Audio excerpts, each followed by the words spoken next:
Wilda, you're muted.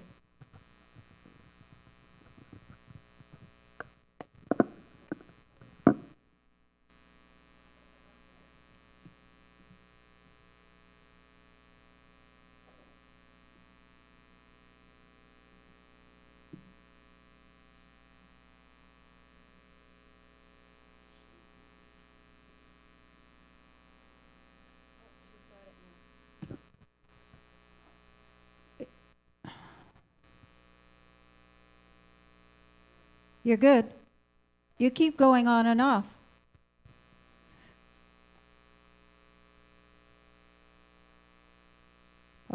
Okay. Okay.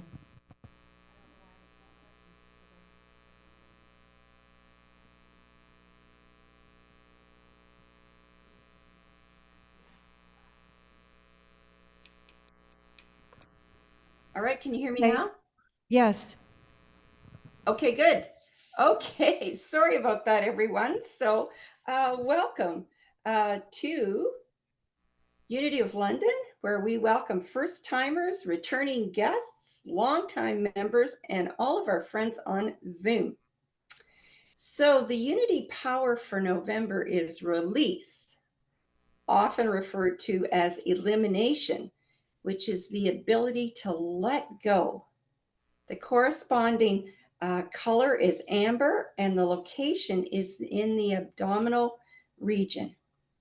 And so I will read this and you can affirm it with me in a second. So I release anything and everything that no longer serves my unfolding good. And so together, I release anything and everything that no longer serves my unfolding good. So we celebrate the spirit of abundance and love and life in our community. As we grow together, we learn the joys of giving as well as receiving from each other. And through this all of this wonderful connection and the openness to new ideas, we affirm transformation and evolving peace. At Unity of London, we have 5 principles. So if you would like to repeat those with me, God is all good and active in everything, everywhere. I am naturally good because God's divinity is within me and in everyone. I create my experiences by what I choose to think and what I feel and believe. Through affirmative prayer and meditation, I connect with God and bring out the good in my life. I do my best by living the truths that I know. I make a difference. And how do you make a difference? Well, you make a difference by inspiring people to make a positive difference in the world. And people with passion can change the world for the better.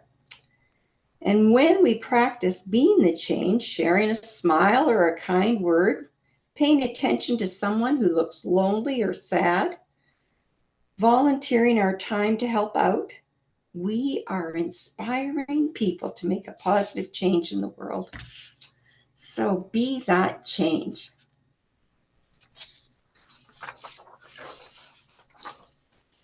And we also provide or inspire a change by providing fellowship and education for spiritual seekers of all walks of life. It doesn't make any difference what your background is.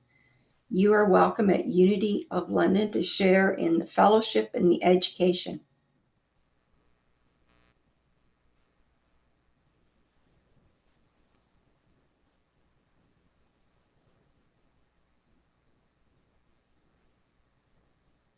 I release and I let go.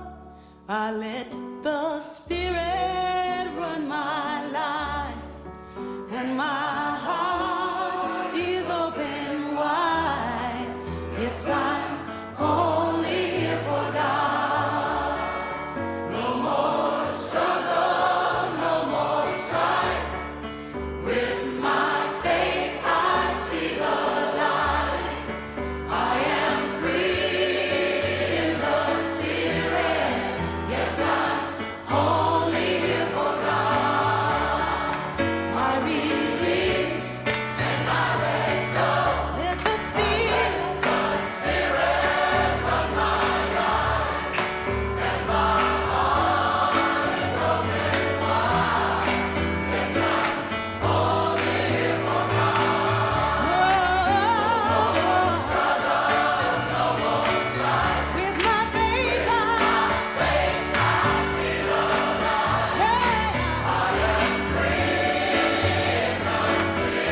yes, we let go and we let God. So, unity was founded on prayer over 130 years ago. Myrtle Fillmore was handwriting answers or prayer requests. Now, since then, technology has taken over. So now you can phone Unity for prayer 7 days a week, 24 hours a day at 1-800-NOW-PRAY. And a kind voice will ask you, how may I pray with you? And if you haven't called 1-800-NOW-PRAY, I strongly recommend that you do that, because those people are trained in prayer, and the prayers that they give are moving, heartfelt, and in my mind, always helpful. Now, if there's someone that you would like to pray for, there is a prayer box at the front of the sanctuary. And so you can put the name of the person that you are requesting prayer for, including yourself, in that box. The prayer chaplains take those names out of the box and we hold them in prayer for 30 days, at which point they are sent to Unity to be prayed on for another 30 days. So you just need to put your name on the paper, because Spirit is all knowing. And so today, Dawn is our prayer chaplain.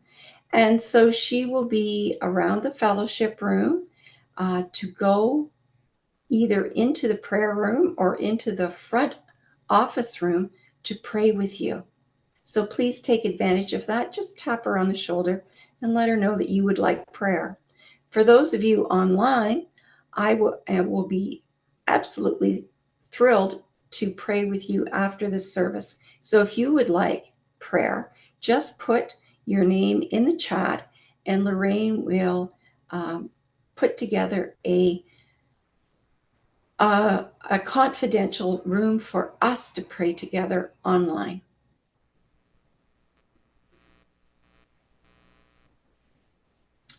And so let us go into prayer. And so let's just become comfortable in our seats. Just take a deep breath, breathing in and feeling that breath right down into your abdominals, into your stomach, and release and let that go. And let's just relax in our seats. And as we come together today, we are grateful for the opportunity to spend this time with our Unity community, wherever they are and whenever they may hear this message. As we move through the month of November, we hold all people who are of service in the world, especially those who sacrifice their lives in the name of peace and freedom. We honor Lieutenant Colonel John McCrae, the Canadian poet, physician, author, artist, and soldier, best known for the writing of the poem In Flanders Fields, which speaks to the challenges and the difficulties of providing that service. We bless everyone attending all spiritual gatherings, knowing that there are many paths to the one God. And at this time, we hold in prayer all those who may need our loving support. And we whisper their names softly into this space.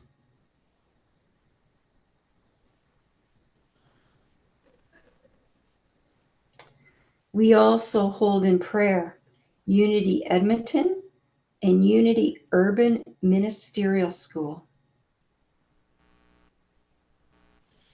And so as we move through this day, we affirm that everything is unfolding in the highest and best good with ease and grace. And so it is, and so we let it be. Amen. And so this morning, we welcome today's platform assistant, Renee Zawa, for the reading of the daily word and the introduction of our speaker. I just woke myself up. Good morning, everyone. Sometimes it's a little jolt. Today I'm reading from Sunday, November the 11th. Okay, actually, it's the daily word for the November 11th, which is honor. With a grateful heart, I honor those who serve. Today I honor selfless service of those who served in the military.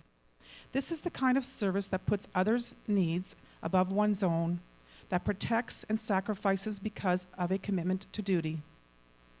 Beyond the military, service can take many forms, and I am grateful to those who lend their unique talents, time, and abilities to help ensure the betterment of the world and its inhabitants. I pray those who serve may know the protection and fidelity that they have worked to provide. I honor them with prayers of strength and resilience, and I visualize them as divinely inspired, guided, and safe. Inspired by their example, I will do what I can to be of service and help heal and bless the world however I can. From Proverbs 21:21. Whoever pursues righteousness and kindness will find life and honor. Our speaker today is Tony Orvidas. Tony is a lifelong student and teacher of spirituality, metaphysics, and abundance manifestation, an experienced mentor, speaker, trainer, and author of Using the Law of Attraction. Tony has been an active member of Unity of London since 2012 and is a past president of the board of directors. With his message, Remembering Remembrance Day, please join me in welcome Tony Orvidas.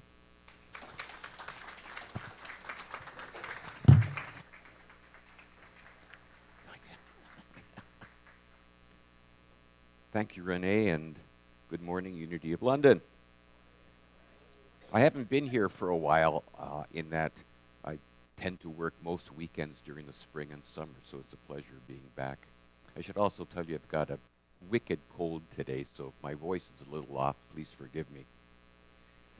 So today's message is titled Remembering Remembrance Day. It's quite timely, given that we'll be observing and commemorating Canadian Veterans Week and Remembrance Day in just a couple of days, Tuesday, November the 11th. It was originally called Armistice Day, and it marked the end of hostilities during the First World War.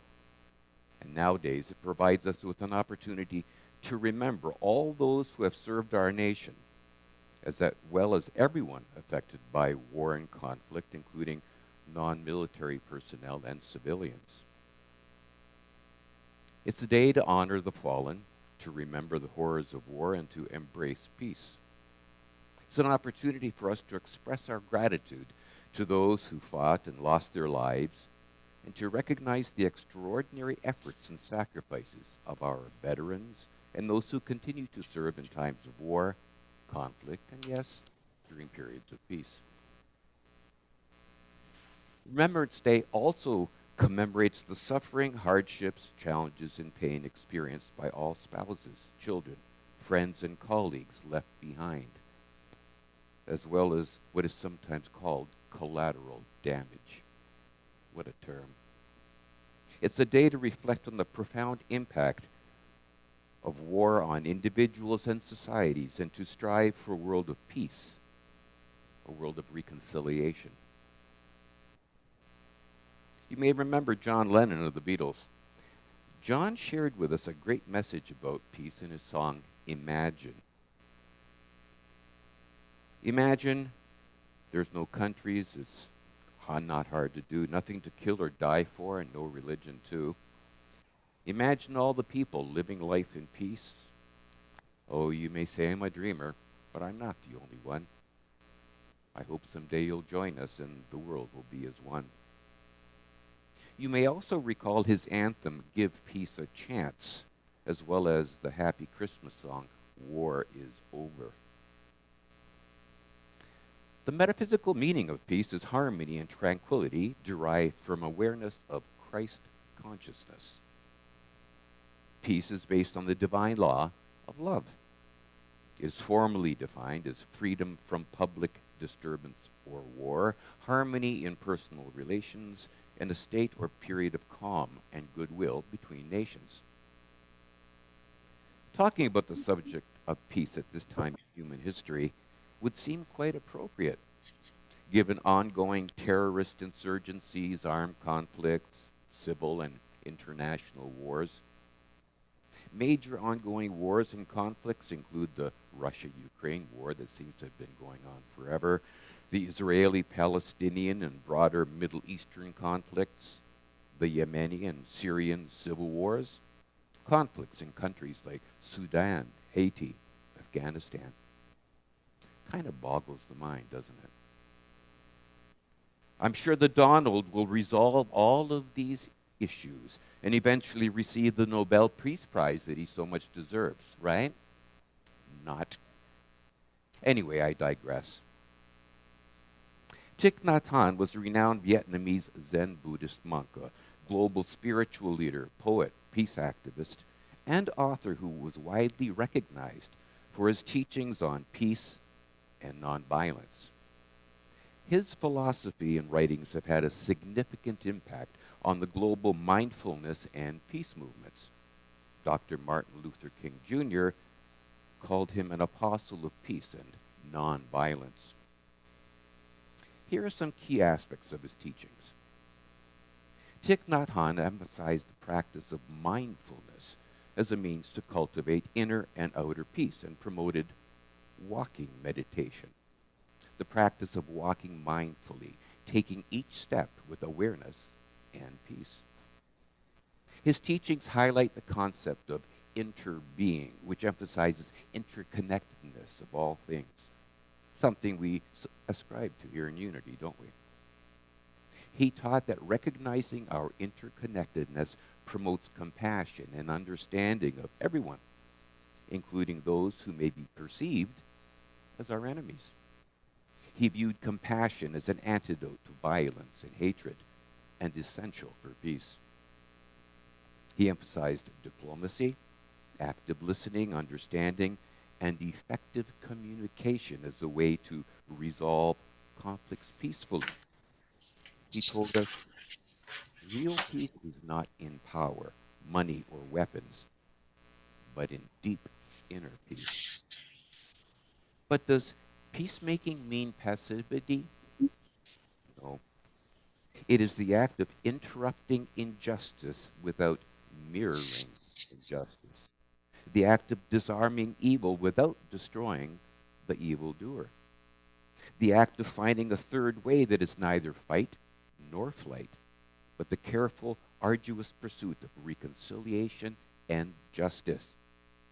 It's about a revolution of love that is big enough to set both the oppressed and the oppressor free.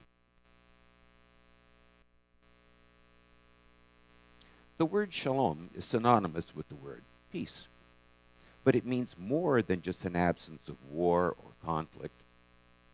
Shalom, a Hebrew term which appears quite frequently in the Bible, right, is also used to affirm wholeness, well-being. When I pray for a peaceful world, I pray shalom for myself and for each person in this world, in every land, to have their needs met, to know lasting well-being for themselves and their families, to live in harmony, and to work towards our common good. Anchored in peace, people are less likely to be in conflict and more likely to appreciate that this beautiful, beautiful planet Earth of ours offers goodness and abundance to all. Now, before I proceed, I feel I should issue a bit of a disclaimer. You see, I'm a pacifist. even though several of my friends joined the armed forces after high school, and I even considered applying to the Royal Military College of Canada after graduation, I've always been pro-peace and anti-violence.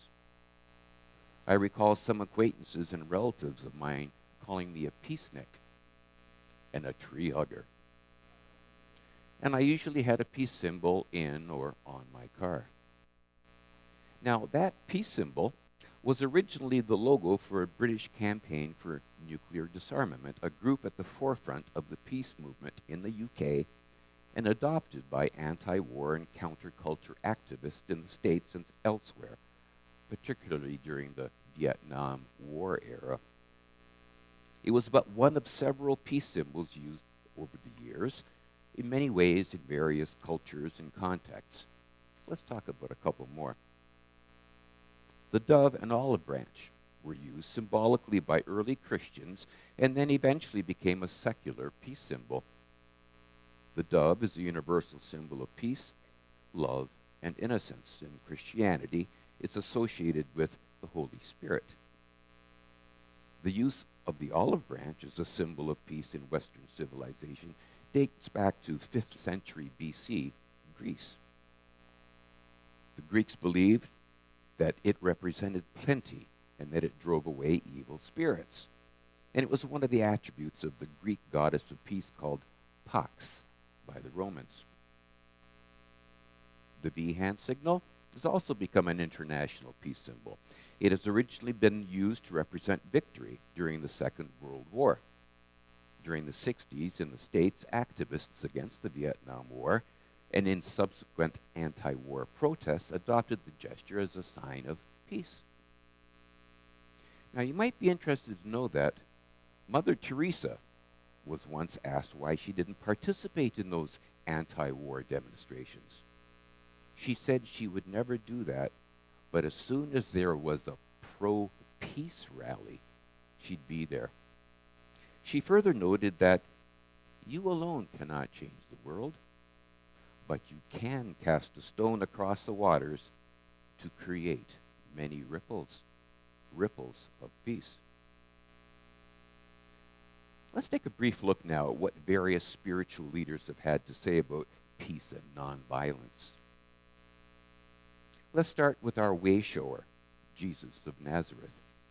Now that PowerPoint looks a lot more like the Jewish Jesus than the blondish, blue-eyed dude that we sometimes see in pictures, like Barry Gibb of the Bee Gees. Anyway, Jesus constantly taught a path of nonviolence, radical enemy love, and forgiveness, urging his followers to break that cycle of retaliation. He challenged the supposedly common sense approach of responding to violence with violence, offering a fundamentally different way to live. In his Sermon on the Mount, Jesus laid out the core principles of his philosophy of nonviolence. He pronounced, "Blessed are the peacemakers, for they will be called the sons and daughters of God." This declaration called his followers to be active agents of reconciliation and peace in a world marked by division and violence. Jesus directly revised the old eye for an eye and tooth for a tooth law of his ancestors by directing his followers not to resist an evil person. This did not mean passive submission, but rather active, nonviolent resistance that refused to return evil for evil. How about that Nazarene's comment about turning the other cheek? This famous teaching was a direct example of nonviolent resistance. Jesus taught his followers to love their enemies, do good to those who hated them, and pray for those who persecuted them. He explained that since God causes his sun to rise on both the evil and the good, his followers should show unconditional love to everyone, not just those who love them back. When a mob came to arrest Jesus in the Garden of Gethsemane, one of his followers, Peter, on whom he built his church apparently, drew a sword and cut off the ear of the high priest's servant. Jesus immediately rebuked him, saying, "Put your sword back in its place, for all those who live by the sword will perish by the sword." He then healed the man's ear, powerfully demonstrating his refusal to respond to violence with violence. During his trial, Jesus told Pontius Pilate, "My kingdom is not of this world. If it were, my servants would fight." This statement clarified that his mission was not to be established or defended by any sort of force. Jesus' path to the cross was a willing, non-violent sacrifice that broke the cycle of violence. Even as he was being crucified, he prayed, "Father, forgive them, for they know not what they do." His death and resurrection showed that love and forgiveness can overcome violence. After his resurrection, Jesus' greeting to his fearful disciples was, "Peace be with you." He further told them, "Peace I leave with you, my peace I give you. I do not give you as the world gives." Now, this peace he referred to was not the absence of conflict, but a profound inner wholeness that comes from being in a right relationship with God, his source. Moving on. Mahatma Gandhi. He taught that peace and nonviolence were not passive, but were the ultimate weapons of the strong, requiring conscious suffering, truth, and courage. He believed that true nonviolence is the superior choice to violence, and he viewed fear as the greatest evil that prevents people from embracing nonviolence and justice. For Gandhi, nonviolence meant a willingness to endure suffering, to stand for truth, and resist unjust systems, which he saw as the only way to achieve lasting peace. The Dalai Lama, he tells us that peace and nonviolence are inseparable, stemming from inner compassion and recognition of our shared humanity. He defines nonviolence as compassion in action, not weakness, and believes that peace is not merely the absence of conflict, but the peaceful resolution of differences through dialogue, education, and humane means. For him, nonviolence is a powerful, constructive approach, and lasting peace requires cultivating inner peace first, which then spreads outward through families, communities, the world. Gautama Buddha taught that peace is a state of inner harmony achieved through nonviolence, which is a universal principle rooted in the interconnectedness of all life. He emphasized that harming others ultimately leads to one's own suffering, and that hate is conquered by love, not hate. The Buddha's teachings on peace and nonviolence, or ahimsa, stress compassion and the cultivation of a peaceful mind as the path to both inner tranquility and outward harmony. The Prophet Muhammad had a bit of a different take on the issue of peace. He emphasized peace and nonviolence through his teachings on gentleness, kindness, and forgiveness, stating that God rewards greatness in peace and gentleness more than violence. He taught that the best believers are those who do not harm others with their hands or tongues, and that the greatest way to overcome one's own evil is to practice gentleness.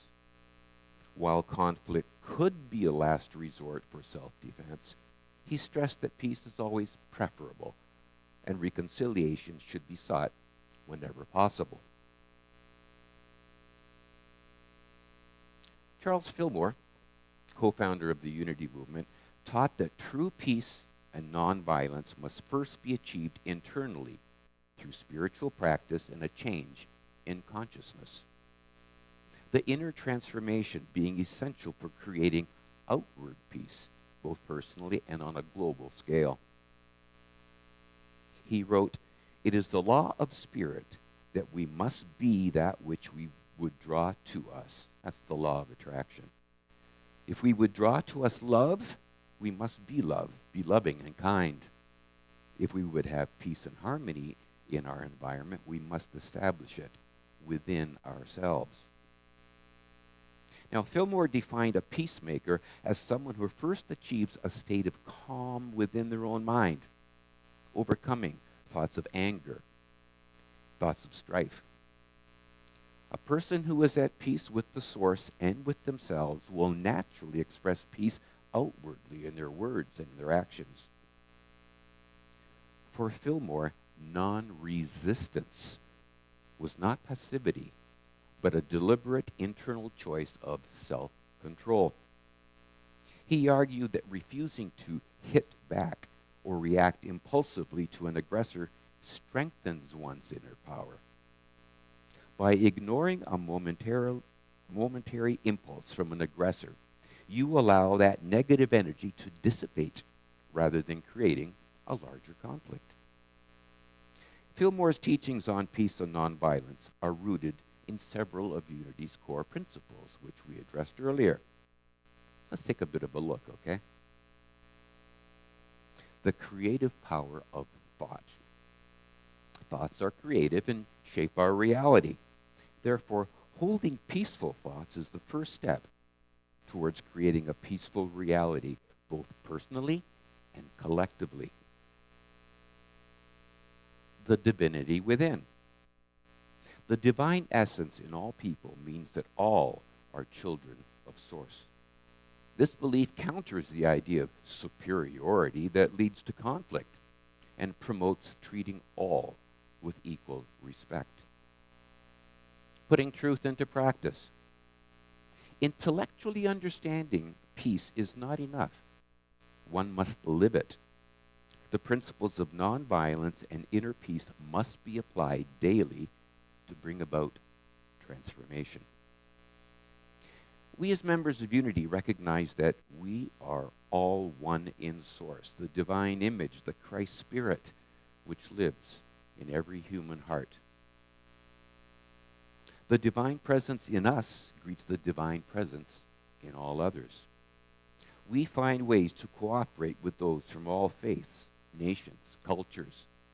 Each individual and each group brings a unique perspective that contributes to the richness of everyone's understanding. The divine light shining in each willing heart brings peace to our world. We need love, not war. There never was a good war or a bad peace. Developing peace is an ongoing and collective effort, which involves you and me as individuals, our community, our nation. It requires a commitment to empathy, understanding, and the pursuit of nonviolent and constructive solutions to conflicts. It's important to note that promoting peace is not the absence of conflict, but the presence of justice, equity, and cooperation. Peace building takes time and persistence, but the impact on personal and global well-being is absolutely immeasurable. So as I conclude my message for today, I ask you to please remember, each moment is a chance for us to make peace with the world, to make peace possible for the world, to make happiness possible for the world. Peace is not an unachievable ideal, but rather an attainable reality. To have peace in every interaction and circumstance, I must ground myself in the assurance that the Source is peace and that I am that peace in expression. Peace should guide my thoughts and express itself through my words and my actions. I should be kind. I should smile. I should be loving, positive, and joyful. I should be the peace that I want to see in the world. And with that, my friends, it's time to go into meditation. The guided portion is based on a reading from the Daily Word, so please let my words be yours.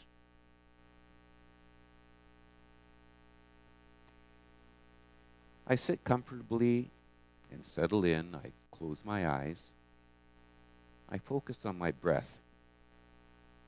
As I breathe in, I am present with breathing in.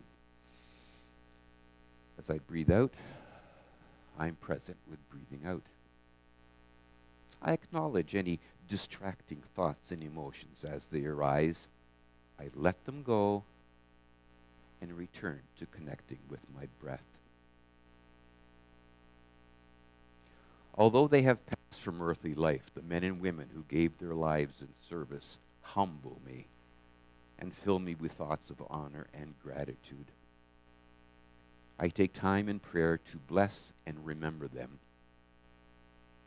Perhaps the most important way I can express my appreciation for their ultimate sacrifice is to renew my own commitment to creating a world where all people can live in peace. In my thoughts and through my words and actions, I hold to the truth that all people are living expressions of Source.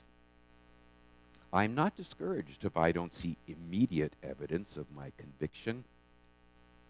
The memory of those I honor today strengthens me and gives me hope for the future, causing my heart to radiate with light.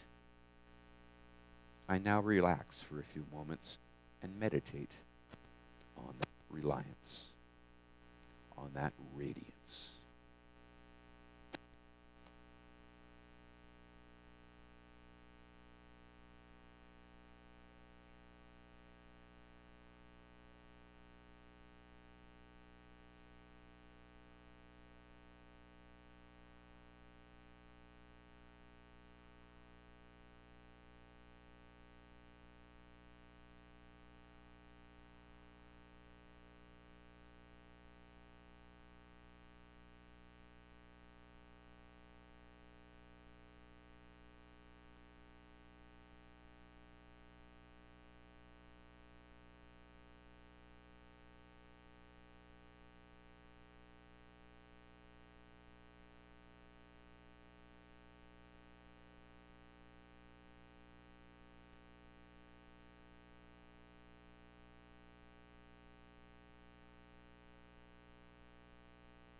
I gradually come back to my world of earthly delights, peace being my very essence, secure in the knowledge that all is as it should be, as I co-created it.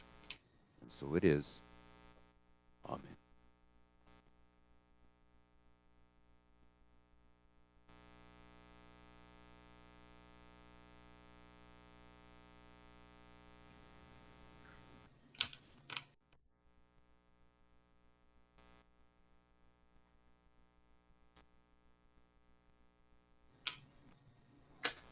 Okay. Thank you, Tony, for that that talk today. It seems to me that the whole concept of peace, it's easy. It's an easy concept, but it is not easy to implement. And the words that you put together from the great peacemakers on this earth I think they always make us ponder. But what I think about too is every week when we sing, "Let there be peace on earth and let us begin with me," that really, that is, if everybody in the earth could do this, then we would have peace. So thank you. Thank you for that.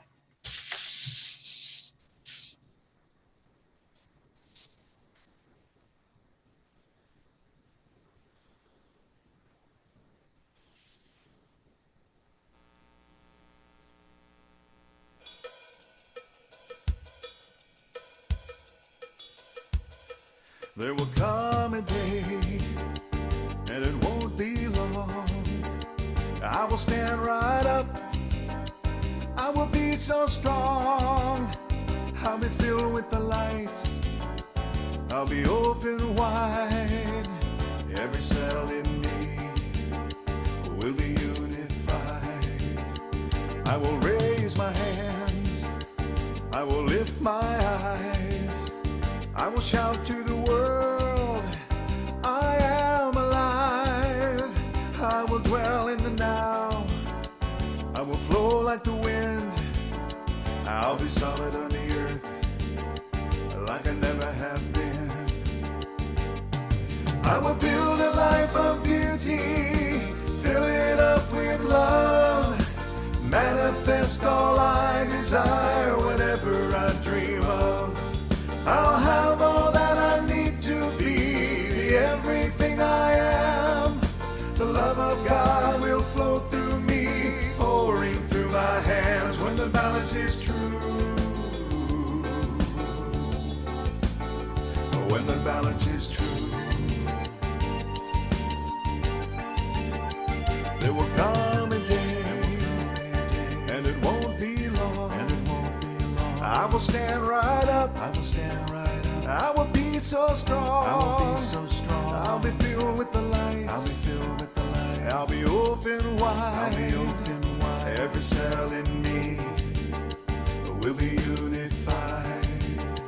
I will raise my hand. I will raise my hand. I will lift my eyes. I will lift my eyes. I will shout to the world. I will shout to the world. I am alive. I am alive. I will dwell in the now. I will dwell in the now. I will flow like the wind. I will flow like the wind. I'll be solid on the earth, like I never have been. I will build a life of beauty, fill it up with love, manifest all I desire, whatever I dream of. I'll have all that I need to be, everything I am. The love of God will flow through me, pouring through my hands when the balance is true. When the balance is true. Yeah, when the balance is true.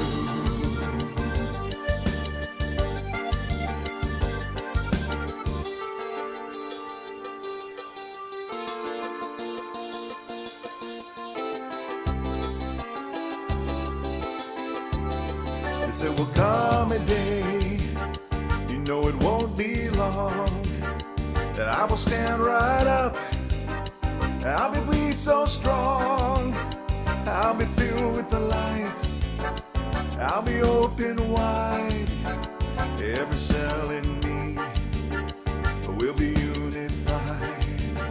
I will raise my hand. I will raise my hand. I will lift my eyes. I will lift my eyes. I will shout to the world. I will shout to the world. I am alive. I am alive. I will dwell in the now. I will dwell in the now. I will flow like the wind. I will flow like the wind. And I'll be solid on the earth, like I never have been.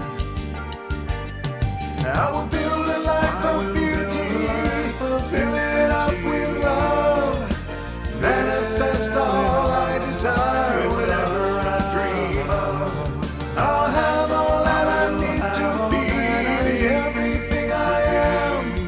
The love of God will flow through me, flowing through my hands. I will build a life of beauty, fill it up with love, manifest all I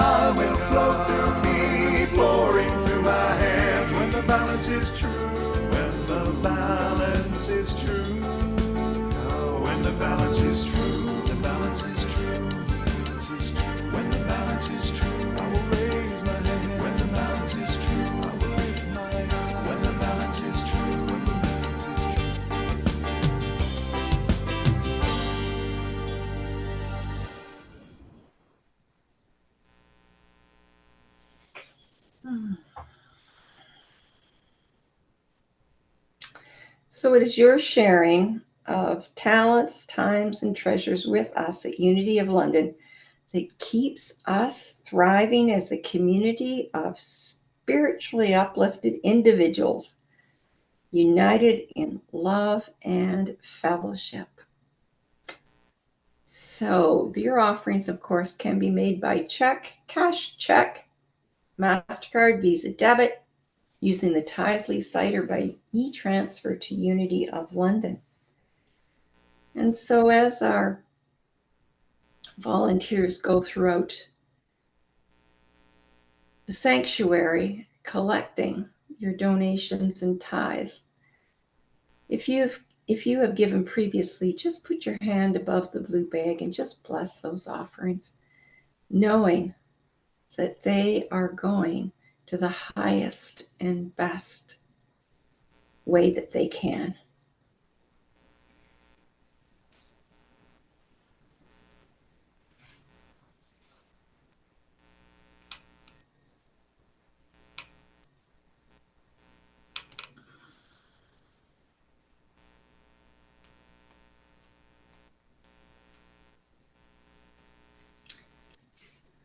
Okay, and so we affirm prosperity and abundance for Unity of London and all spiritual communities in all forms, in all realms, body, mind, and spirit. And so if you'd like to say the prosperity blessing with me, divine love flowing through me blesses and multiplies all that I have, all that I give, and all that I receive. And so it is.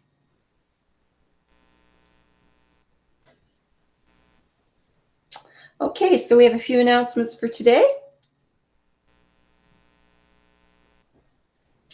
All right, there are some new hours. There is an evening prayer time. For over 5 years now, we have been doing from Monday to Friday prayers at 9 o'clock in the morning. Now, for those people who cannot make prayer time in the morning, there is also an evening prayer and meditation time Tuesdays between 8 and 8:15. And Pauline is doing that. So thank you, Pauline, for starting that additional prayer and meditation time.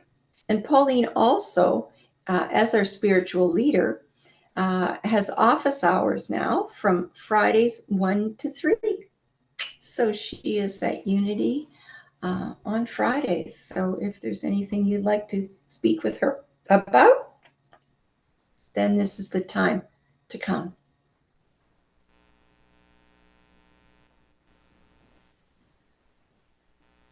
All right, so the new daily word is now available in the bookstore for $10 a copy. There are only 2 copies left. So if you want one, as this slide says, you better get yours today.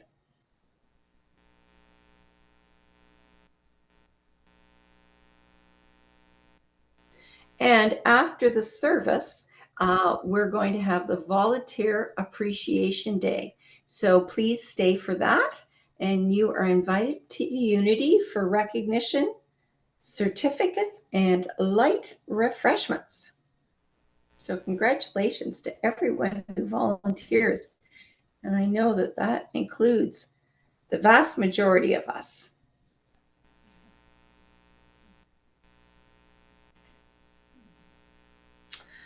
On November 23rd, there will be a brief town hall update after the service, followed by regular fellowship and the sacred circles. So stick around on November 23rd just to find out what is going on at Unity of London.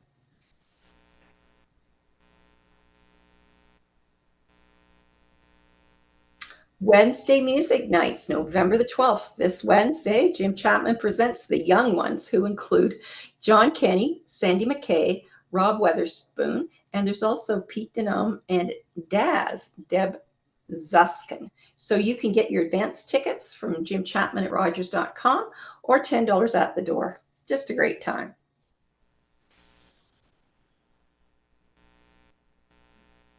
Okay, so if you could just please pray the prayer for protection with me now. So we repeat, the light of God surrounds me. I am the light. The love of God enfolds me. I am the love. The power of God protects me. I am the power. The presence of God watches over me. I am the presence.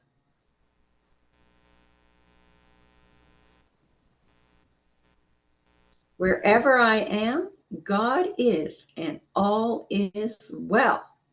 Yay, God.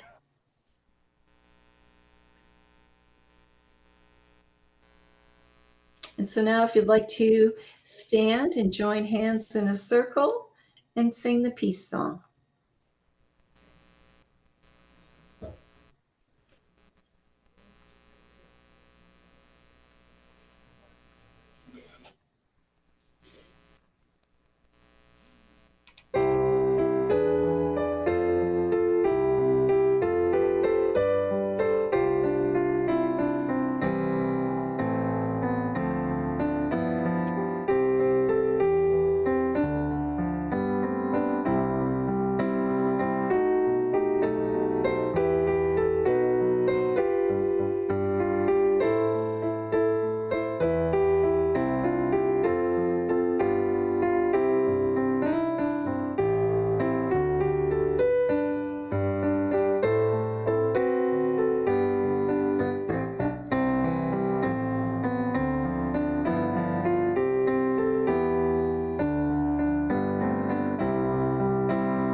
Okay.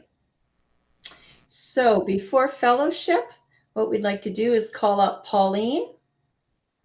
And she is going to